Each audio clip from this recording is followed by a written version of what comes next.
LDFിന്റെ വികസന മുന്നേറ്റ ജാഥകൾ ആവേശകരമായി മുന്നോട്ട് പോകുന്നു എന്നതാണ് ഏറ്റവും പ്രധാനപ്പെട്ട രാഷ്ട്രീയ വാർത്തകളിൽ ഒന്നായി നമ്മുടെ മുൻപിലുള്ളത്. അതിൽ വടക്കൻ മേഖല വികസന മുന്നേറ്റ ജാഥ CPIM സംസ്ഥാന സെക്രട്ടറി MV ഗോവിന്ദൻ മാസ്റ്റർ നയിക്കുന്നു.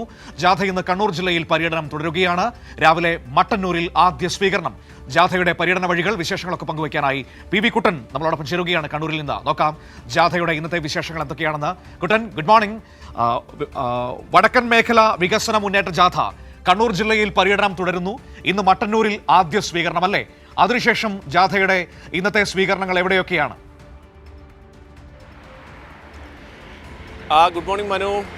ഗോവിന്ദ മാസ്റ്റർ നയിക്കുന്ന LDFിന്റെ വടക്കൻ മേഖലാ ജാഥ, വികസന മുന്നേറ്റ ജാഥ ഇന്നും കണ്ണൂരിൽ തന്നെയാണ് പര്യടനം നടത്തുന്നത്. ഇന്ന് രാവിലെ മട്ടന്നൂരിലാണ് ആദ്യ സ്വീകരണം. നമുക്കറിയാം, വലിയ സമര പോരാട്ടങ്ങളുടെ ചരിത്രമുള്ള മട്ടന്നൂരിൻ്റെ മണ്ണിലേക്ക് പതിനായിരങ്ങൾ ജാഥയെ വരവേൽക്കാൻ വേണ്ടി എത്തും. ഞങ്ങൾ ഇന്നലെ ഇരിട്ടിയിൽ നിന്നും രാത്രി മട്ടന്നൂരേക്ക് എത്തുമ്പോൾ ഇവിടെ ജാഥയെ വരവേൽക്കുന്നതിനുള്ള ഒരുക്കങ്ങളായിരുന്നു. പ്രവർത്തകരൊക്കെ രാത്രി വൈകും വരെയും നഗരത്തിൽ ഡെക്കറേഷനും അതോടൊപ്പം തന്നെ ഈ മറ്റ് പ്രചാരണ പ്രവർത്തനങ്ങളുമായി മുന്നേറുന്ന കാഴ്ചയാണ് കാണുന്നത്. അതിൻ്റെ എല്ലാ ആവേശവും ഇന്നത്തെ രാവിലെയുള്ള ജാഥ സ്വീകരണത്തിൽ കാണും. അതിനുശേഷം മട്ടന്നൂരിലെ സ്വീകരണത്തിന് ശേഷം പിന്നീട് അഴീക്കോട് മണ്ഡലത്തിലാണ്. അതിനുശേഷം കണ്ണൂർ നഗരത്തിലെ സ്വീകരണം. വൈകിട്ട് തലശ്ശേരിയിലാണ് ജാഥയുടെ ഇന്നത്തെ പര്യടനത്തിൻ്റെ സമാപനം. ഇപ്പോൾ ജാഥയുടെ മറ്റ് നടപടിക്രമങ്ങൾ സാധാരണ എല്ലാ ദിവസവും എന്ന പോലെ തന്നെ ജാഥാ ക്യാപ്റ്റനും ജാഥാംഗങ്ങളും തിരഞ്ഞെടുക്കപ്പെട്ട വ്യക്തികളുമായുള്ള മുഖാമുഖം സംവാദം നടക്കും.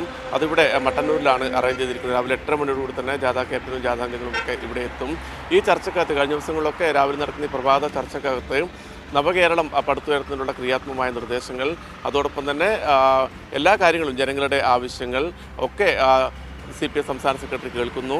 അത് എങ്ങനെയാണ് നമ്മുടെ പുതിയ കേരളത്തെ മുന്നോട്ട് കൊണ്ടുപോകാനുള്ളത്, കഴിഞ്ഞ 10 വർഷക്കാലം LDF സർക്കാർ നടപ്പിലാക്കിയ സമാനതകളില്ലാത്ത വികസന പ്രവർത്തനങ്ങൾ, അതിൻ്റെ തുടർച്ച ഏത് രീതിയിലാകണം എന്ന കാര്യങ്ങളൊക്കെയാണ് ഈ യോഗത്തിൽ ചർച്ചയാവുന്നത്.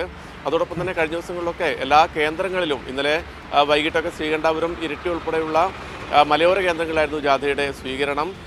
വലിയ രീതിയിലുള്ള മുന്നേറ്റമായി ജാഥ മാറുന്നു എന്നുള്ളതാണ്. ഓരോ കേന്ദ്രങ്ങളിൽ അതിശയോക്തിയില്ലാതെ തന്നെ പറയാം, ജാഥ എത്തുന്നതിനും മണിക്കൂറുകൾക്ക് മുമ്പ് തന്നെ ജനങ്ങൾ ഇവിടേക്ക് ഒഴുകിയെത്തുന്നു എന്നുള്ളത്. അതും സമൂഹത്തിൻ്റെ വിവിധ തുറകളിൽപ്പെട്ട ജനങ്ങളാണ് ജാഥയെ ഓരോ കേന്ദ്രങ്ങളിലും വരവേൽക്കാൻ വേണ്ടി എത്തുന്നത്. വിവിധങ്ങളായ കലാരൂപങ്ങൾ, ബാൻഡ് മേളങ്ങളൊക്കെ ഈ ജാഥക്ക് മിഴിവേകുന്നുണ്ട്.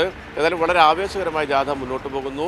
ഈ ഘട്ടത്തിൽ കഴിഞ്ഞ ദിവസങ്ങളിലൊക്കെ MV ഗോവിന്ദ മാസ്റ്റർ പറഞ്ഞത് പ്രതിപക്ഷ നേതാവിൻ്റെ ഒരു ജാഥ വരാനിരിക്കുകയാണത്, കേരളത്തെ വീണ്ടെടുക്കാൻ വേണ്ടിയുള്ള ജാഥ എന്നാണ് VD സതീശൻ പറയുന്നത്.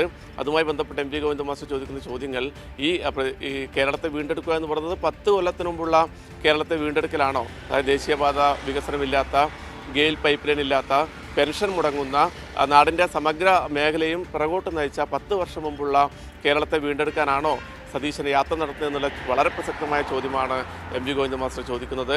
അതോടൊപ്പം തന്നെ കഴിഞ്ഞ 10 വർഷക്കാലം LDF സർക്കാർ നടപ്പിലാക്കിയ വികസന പ്രവർത്തനങ്ങൾ, അതുമായി ബന്ധപ്പെട്ട ജനങ്ങൾക്കുണ്ടായ ഗുണങ്ങൾ, ഇതൊക്കെ ജാഥയിൽ ഓരോ ജാഥാംഗങ്ങളും ജാഥാ ക്യാപ്റ്റനും ഒക്കെ ജനങ്ങളോട് വിശദീകരിക്കുന്നുണ്ട്. മനു.